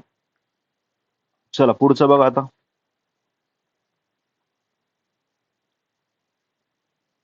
पुढचं बघा आता 11 नंबरचं. It is required to seat 5 men 4 women in a row so that the men occupied odd places, then the number of arrangement that can be possible. हा पण महत्वाचा question आहे. रो मध्ये अरेंज केलंय, 5 men आणि 4 वुमेन्स आहेत, 1 2 3 4 8 9. Number of arrangements 9 येते. 1 3 5 7 9 हे काय झालं तुमचं ऑड प्लेसेस झाले. आणि मेनला कुठं बसवायचं आपल्याला ऑड प्लेसेसवर. किती ऑड प्लेसेस आहेत 5 आणि मेन पण किती 5 आहे. त्यांचं अरेंजमेंट कसं येणार 5 फॅक्टर. ठीक आहे, त्यांची अरेंजमेंट कशी असणार आहे 5 फॅक्टर वेज आहेत. 5 मेन कुठं अरेंज करायचे आपल्याला 5 प्लेसेसवर. त्यांचे अरेंजमेंट कसे आले 5 फॅक्टर वेज आले. नंतर आता 4 women can be seated at 4 places.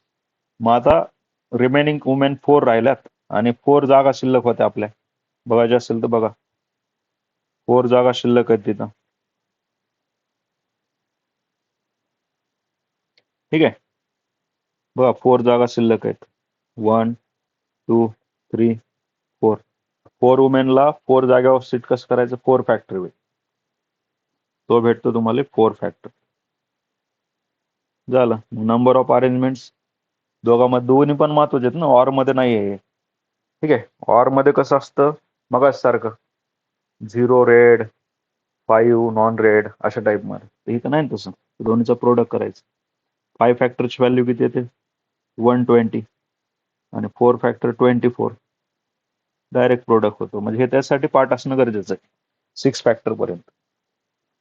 Question number 12 याला वर घेऊ.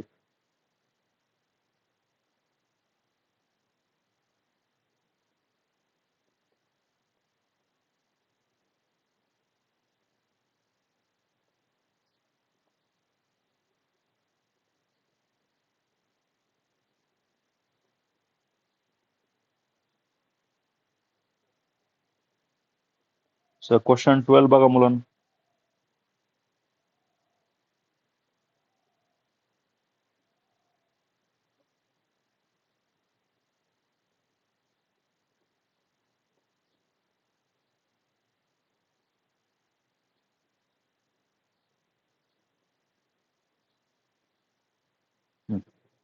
त्यावर लक्ष द्या आता.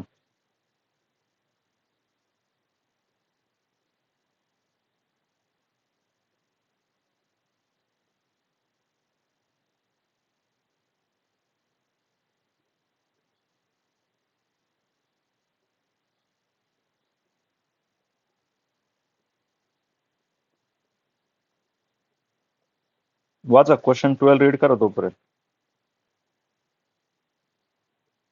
The number of ways in which the letter of the words machine can be arranged such that the vowels may occur only odd positions. त्याच्यामध्ये vowels किती आहेत बघा आधी. ये आहे, आय आहे, दोनच आहेत. त्यांना कुठं अरेंज करायचं ऑड पोझिशनला. नंबर ऑफ लेटर किती रे 7 आहेत. 1 2 3 4 5 6 7. याच्यापैकी ऑड पोझिशन कुठलं झालं 1 3 5 7. म्हणजे 4 ऑड पोझिशनवर किती लेटर अरेंज करायचे आपल्याला 2 वॅवेल्स. बरोबर आहे. आता अरेंज करायचं सगळ्यात महत्वाचं. अरेंज म्हणल्यावर काय घ्यावं लागेल परमुटेशन घ्यावं लागेल ना आपल्याला. इथं सिलेक्ट म्हटलं असतं तर काय घेतलं असतं कॉम्बिनेशन. अरेंज आहे तर आपल्याला परमुटेशन घ्यायचं. करेक्ट आहे. या ठिकाणी आपण काय घेतलं या ठिकाणी परमुटेशन्स. ते क्लिअर आहे. अजून एक आहे ना मुलांना ई. एक ए ई आय 3 झाले. 4 जागेवर 3 अरेंज करायचे. तर हे तुमचं 4 आउट ऑफ 3 काय झालं कशाचं अरेंजमेंट झालं वॉवेल्सचं अरेंजमेंट झालं. आता रिमेनिंग कोण कोण राहतं एम राहतो सी राहतो एच राहतो एन राहतो. 4 राहिले आणि जागा किती शिल्लक आहेत आपल्याला 1 2 3. 3 जागेवर 4 अरेंज करायचे. हा रिमेनिंग बघा एम सी 2 झाला एच 3 आणि एन 4. 3 6 7 7. मग आपल्याकडे remaining that the vowels may occupy only odd position. मला सांगा 3 वॉवेल्स आहेत ह्यांची अरेंजमेंट कशी येणार 4p3. मग 4 जे आपल्याकडे हे ऑड पोझिशन आहेत याच्यावर किती 3 अरेंज झाले. समजा इथं अरेंज झाला इथं झाला इथं झाला तर एक शिल्लक राहतो ना. एक ऑड पोझिशन शिल्लक राहिली आणि 3 इव्हन पोझिशन शिल्लक राहिल्या. मग टोटल किती राहिले आपल्याला 4 पोझिशन शिल्लक राहतात. मग 4 पोझिशनवर राहिलेले 4 अल्फाबेटिकल अरेंज करायचे. त्याचं 4p4 आली व्हॅल्यू. लेटर्स 7 लेटर आहेत फर्स्ट, थर्ड, फिफ्थ, 7 अशा 4 पोझिशनवर 3 वॉवेल्स अरेंज केलं. त्यांची अरेंजमेंट कशी आली? 4p3 आली. आता खाली 4 कॉन्सोनंट आहेत आणि जागा पण किती शिल्लक आहेत? आपल्याला 4 जागा शिल्लक आहेत. तुम्ही म्हणता सर 4 जागा कुठे आहेत? 3 तर शिल्लक आहेत. पण एक वॉवेलची राहते ना, कारण आपल्याकडे 3च वॉवेल आहेत. एक वॉवेलची जागा 3 इव्हन नंबर, इव्हन प्लेसेस, असे 4 जागेवर राहिलेले 4 नंबर अरेंज केले. बस याचा आन्सर आला. चला पुढे बघा आता.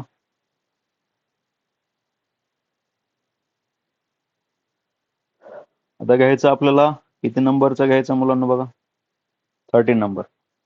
A man P has 7 friends. 4 of them are ladies and 3 are men. His wife Q also has 7 friends. 3 of them are ladies and 4 of them are men. PQ has no common friends. Then the total number of ways in which P and Q together can throw a party invitations 3 ladies and 3 men, so that 3 friends of each of the P and Q are in this party.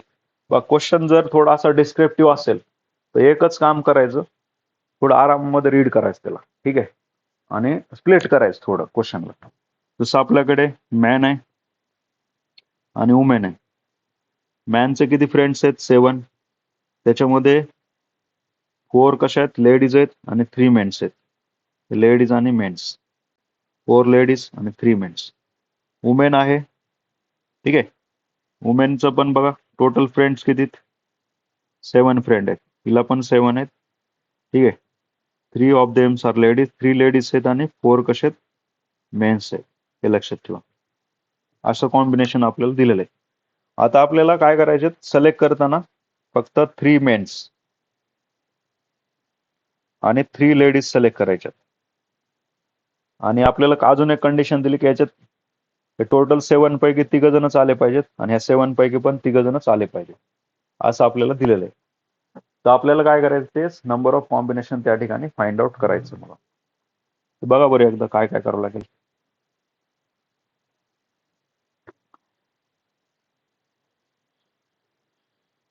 ठीक आहे. इथं बघा आता काय combination पहिलं बनेल. पहिल्याच्या 3 main घेतले, लेडीज घेतलीच नाही आपण तिथे, आणि दुसऱ्याच्या 3 लेडीज. हे असं आपलं कॉम्बिनेशन 6चं बनू शकतं. ठीक आहे. किंवा पहिल्याचे 2 मेन असेल तर 1 लेडीज, दुसऱ्याचा 1 मेन असेल तर 2 लेडीज, म्हणजे 3 लेडीज झाल्या, 3 मेन झाले. पुन्हा 1 मेन 2 लेडीज, 2 मेन 1 लेडीज, किंवा 3 लेडीज पहिल्याचं, 2 मेन 3 मेन दुसऱ्याचं. मग याचं कॉम्बिनेशन कसं लिहायचं बघ. पहिलं बनणार 3 मेन्स आणि 3 लेडीज. पहिलं कंडिशन पी साठी, दुसरी कंडिशन क्यू साठी. त्या दुसऱ्या केसमध्ये पहिल्यातला 2 मेन आणि 1 लेडीज, दुसऱ्यातला 1 मेन 2 लेडीज. तर हे असं कॉम्बिनेशन तुम्हाला सगळं बनवावं लागेल. बेसिक विचार करायचं, जास्त कॉम्प्लेक्स नाही. तर काय काय करायचं बघा. पहिल्याच्या 3 मेन, दुसऱ्याच्या 3 लेडीज, किंवा पहिल्याच्या 3 लेडीज, दुसऱ्याच्या 3 मेन्स, किंवा पहिल्याचे 2 मेन्स 1 लेडीज, दुसऱ्याचं 1 मेन 2 लेडीज, किंवा उलटं करायचं. आता पहिल्याचं 1 मेन 2 लेडीज, दुसऱ्याचं 2 मेन 1 लेडीज. तर हेच आपल्याला याच्यापेक्षा वेगळे कॉम्बिनेशन येत नाही, आणि हे सॉल्व्ह केलं की तुम्हाला ही व्हॅल्यू या ठिकाणी भेटून जाईल. ठीक आहे. क्वेश्चन थोडा डिस्क्रिप्टिव्ह असेल तर आरामात विचार करायचा.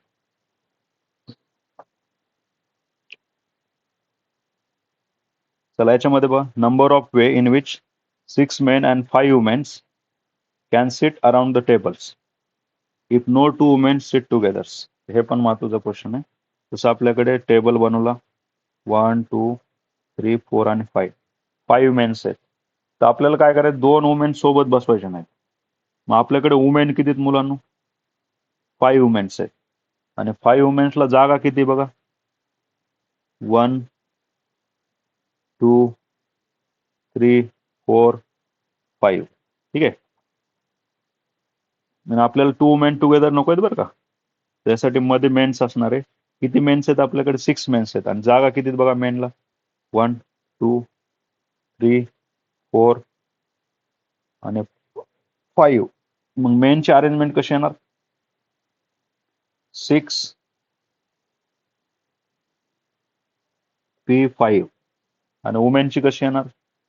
5p5 आहे ना. आता आपल्याला सिलेक्ट करायचं असेल तर सी घ्यावं लागेल. इथे काय म्हटलंय क्वेश्चन मध्ये, 2 mens are togethers, number of unit 6 men 5 men. सिलेक्शनच आहे इथं. तर बघा रे 14 मध्ये हे आपलं आउटपुट येणार.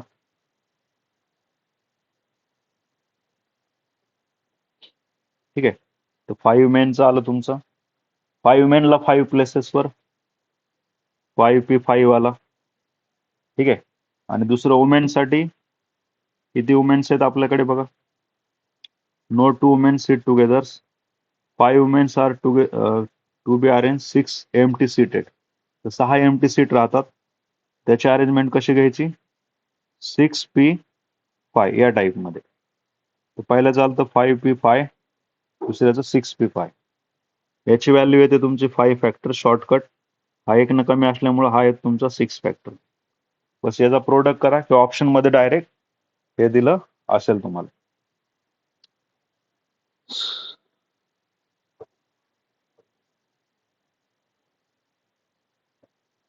चला पुढचं बघा आता. बरं लास्ट क्वेश्चन बघू आज, बस भरपूर झाला आज. क्वेश्चन नंबर 15 मध्ये काय दिले, total number of ways of dividing 52 cards among 4 players so that 3 players get 17 cards each. 4th player has just 1 card. 17 into 3 51 आणि चौथ्याला एकच भेटतंय. तर त्यांची अरेंजमेंट काढायची आपल्याला.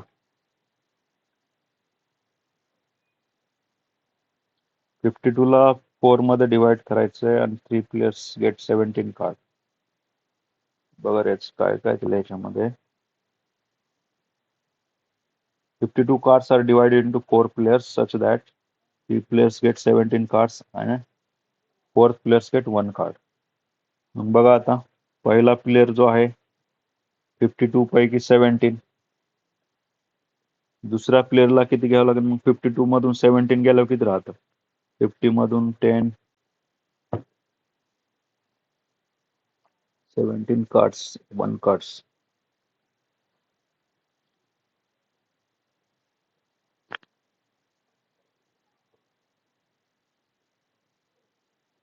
टू 50. बघा इथं 17 सिलेक्ट केलं 35 राहतात, पुन्हा 17 सिलेक्ट केलं 18 राहतात, पुन्हा 17 सिलेक्ट केलं 1 पैकी 1. बस त्याला सॉल्व्ह केलं झालं. ठीक आहे मुलांना.